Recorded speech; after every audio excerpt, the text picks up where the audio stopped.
حبايبي عاملين ايه؟ يا رب تكونوا في السعادة متهنيين ومعانا مبسوطين. بسم الله الرحمن الرحيم، والصلاة والسلام على سيدنا محمد وعلى آله وصحبه وسلم.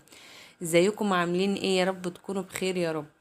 النهاردة بقى طبعا كلكم عارفين ان كل حاجة غليت، فقلنا نعمل شوية عجين كده ونوريكم بقى العجين الفلاحي البلدي على اصوله. عجين وخبيز وتقطيع وكل التفاصيل هتشوفوها معايا، والرح كمان مش هتشوفوا كمان الرح على ايدي والرح على المطرح. ده العيش البلدي يا جماعة. نقول بسم الله الرحمن الرحيم واحنا بنعمل اي حاجة، ونصلي على سيدنا محمد عليه الصلاة والسلام. اللي تعجبها الفيديو تعمل لي اشتراك وتعمل له لايك وتدعي لي بالخير والسعادة، وانا بدعي لكم جميعا يا رب بالخير والسعادة يا رب. بصوا الرحة، انا هجيبها لكم في اخر الفيديو بالتفصيل بالراحة عشان كلكم تشوفوها بالتفصيل، بس دي نبذة كده صغيرة عن الفيديو. بص جمال العيش، كلكم على فكرة هتعملوه بالطريقة دي وهتعملوه بطريقة ناجحة جدا، وهيقولوا لكم تسلم ايديكم. على فكرة اللي انا شارية تقريبا 4 كيلو دقيق، يعني مش كمية خالص. احنا زمان كنا بنعمل بال20 كيلو دقيق وبال30 كيلو دقيق، حاجة بسيطة خالص. بصوا ما شاء الله، الله اكبر، ما شاء الله، اللهم زد وبارك يا رب، الله اكبر. كل التفاصيل هتشوفوها دلوقتي واحدة واحدة. يلا معايا نخش على العجين الاول. دول 4 كيلو دقيق، لازم نكون نخلينهم، لازم ننخل الدقيق. نخل الدقيق بيديكي نتيجة حلوة، وبتبقي ضامنة ان الدقيق مفهوش اي حاجة انها تضايقك او انها تقرفك في العجين يعني. صلوا على سيدنا محمد عليه الصلاة والسلام. بصوا المية دي، بصوا دي فترة، بس فترة يعني بحط ايدي فيها كويسة جدا. فترة يعني بتحطيها دوب تدفى بس كده على البوتاجاز. معانا معلقة سكر الكبيرة دي وربع معلقة ملح، وحطيناهم في المية الفترة. فترة يعني زي دمعة العين كده، وكيس خميرة فورية. هنحطهم على بعض ونقلب كويس بالسكر والملح. صلوا على سيدنا محمد اهو. ونبدأ ان احنا نحطها في قلب العجين، سكر وملح وخميرة ومية دافية فترة. وهنكمل بمية ساقعة، ساقعة من الحنفية، ساقعة من الحنفية مش من التلاجة. او كل ما نحتاج مية هنحط، كل ما نحتاج مية هنحط. لكن مش هينفع هنحط كمية المية مرة واحدة عشان ما يبقاش مرق منك فتحتاجي دقيق تاني. فلازم تظبطي الدقيق شوية بشوية، يعني شفشق بشفشق اهو. شايفين؟ عاوزين مية تاني، نعجن فيه شوية كده ونقلبه كويس عشان برضو لو هو فيه نسبة مية احنا مش حاسينها لسه. ناخد وندي كده مع بعض اهو. حطينا كمان شويه ميه، لان في المرحله دي ما ينفعش نحط شفشق ميه بحاله، ما ينفعش خالص عشان ما يبوظش مننا الدنيا، لان هو خد كميه ميه اهو. شوفوا، اللهم صل على سيدنا محمد يا رب. دي يعني اسمها تقليب العجين او فرك العجين. مش شرط ان انتوا تعملوها على فكره، هي مش شرط. هو اهم من دي الطب. انا شايفه ان اهم من الحركه ان هي تقليب العجين دي الطب. دي زي دي، يعني الحركه اللي بعملها بايدي دي دلوقتي دي زي اللي انتوا شفتوها من شويه. صلوا على سيدنا محمد. اللي تستفاد مني حاجة في الفيديو ده تعمل لي اشتراك وتعمل لي لايك، ما تبخلوش عليا لو سمحتوا. اللايك بيساعد ان الفيديو ينتشر وتدوني لايكات وتدوني تعليقات، واعملوا لي اشتراكات بعد اذنكم. بصوا هو بدأ ان هو يشتغل اهو، انا بشوفه هو هيطب معايا ولا لا اهوت. لا هو لسه عاوز كمان شوية مية، شوية كمان اهو. بصي حطينا شوية المية اهو. بصوا العجين بعد ما قلبنا في الميه، يعني بنقلب الميه الاول، الميه الاول في قلب العجين وبعدين نرجع نعيد من تاني. بصوا دي طب، بصوا ما شاء الله، الله اكبر. الطب ده احسن حاجه للعجين الفلاحي البلدي اللي على اصوله اهو. بس هي لسه برضه عاوزه كمان شويه ميه.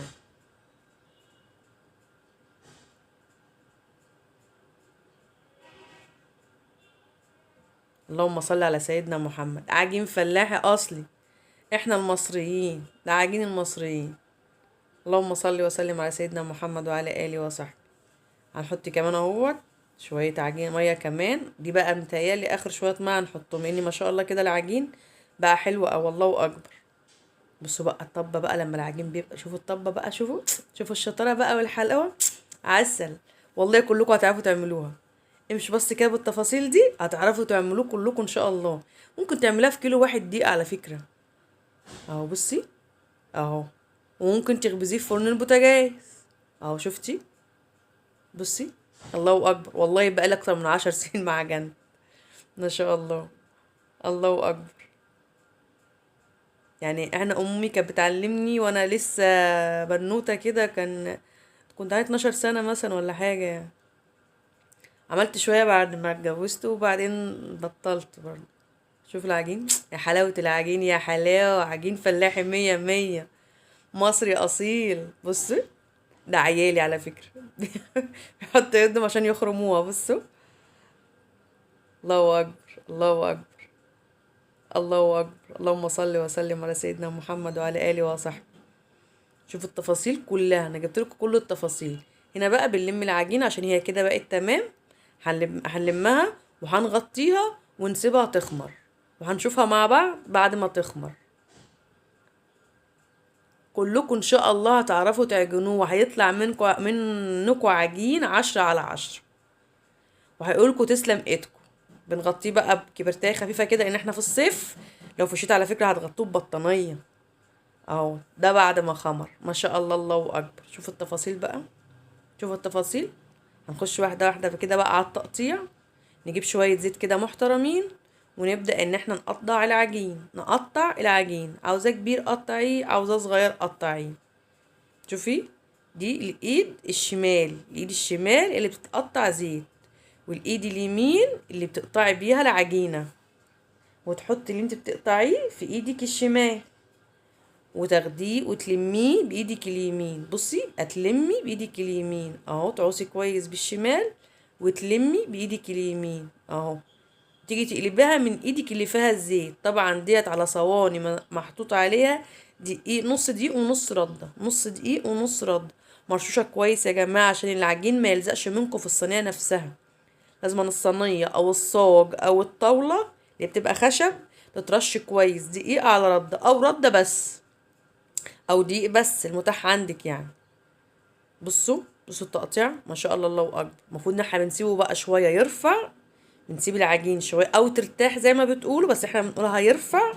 وبعدين نبدا ان احنا بقى نولع الفرن ونقدم علشان نرح، وعلشان نسوي العيش ده واحده واحده. ونطول بالنا يا جماعه على العجين، ونطول بالنا على الرح، وبالراحه. ولما الرغيف يبوظ ما نزهقيش، لما الرغيف يبوظ يا جماعه ما نزهقش، نكمل هتلاقوا نتيجه 10 على 10. بصوا، دي الطريقة اللي بتشيلوا بيها الرغيف من مكانها. ايدك، صابع ايدك واحدة واحدة كده، وتقومي جايبة ايدك التانية وتقومي شايلاها. اوريكم واحد كمان. بصوا الراحة على الايد بقى. بس تقريبا ده الرغيف اللي هيطلع تقريبا. اه، هو اول رغيف يعني، عشان انا بقالي كتير ما قدمتش. بس هتشوفوا دلوقتي بقى التكات الجامدة بقى، العيش المية مية. اهو بصوا بقى، بصوا الراحة ازاي. بصوا الايد اليمين ماسكة ازاي، والشمال ماسكة ازاي. بصوا، كل واحدة ولا ريحتها على فكرة. انا برضو يعني على قد في الرح، مش قد كده، بس ما شاء الله يعني بطلع عيش مية مية. بصوا، انا بريحها على ايدي على فكرة احسن من ريحها على المطرح. انا ممكن ادخله الفرن من على ايدي. بص جمال العيش. ده اول رغيف على فكرة اهوت. طبعا الفرن ما كانش لسه سخن قوي. ما شاء الله، الله اكبر، ما شاء الله، الله اكبر. اللهم بارك يا رب، اللهم زد وبارك يا رب. قولوا يا رب، وان شاء الله احسن عيش هيطلع من بين ايديكم. بصوا، الله اكبر، الله اكبر. اللهم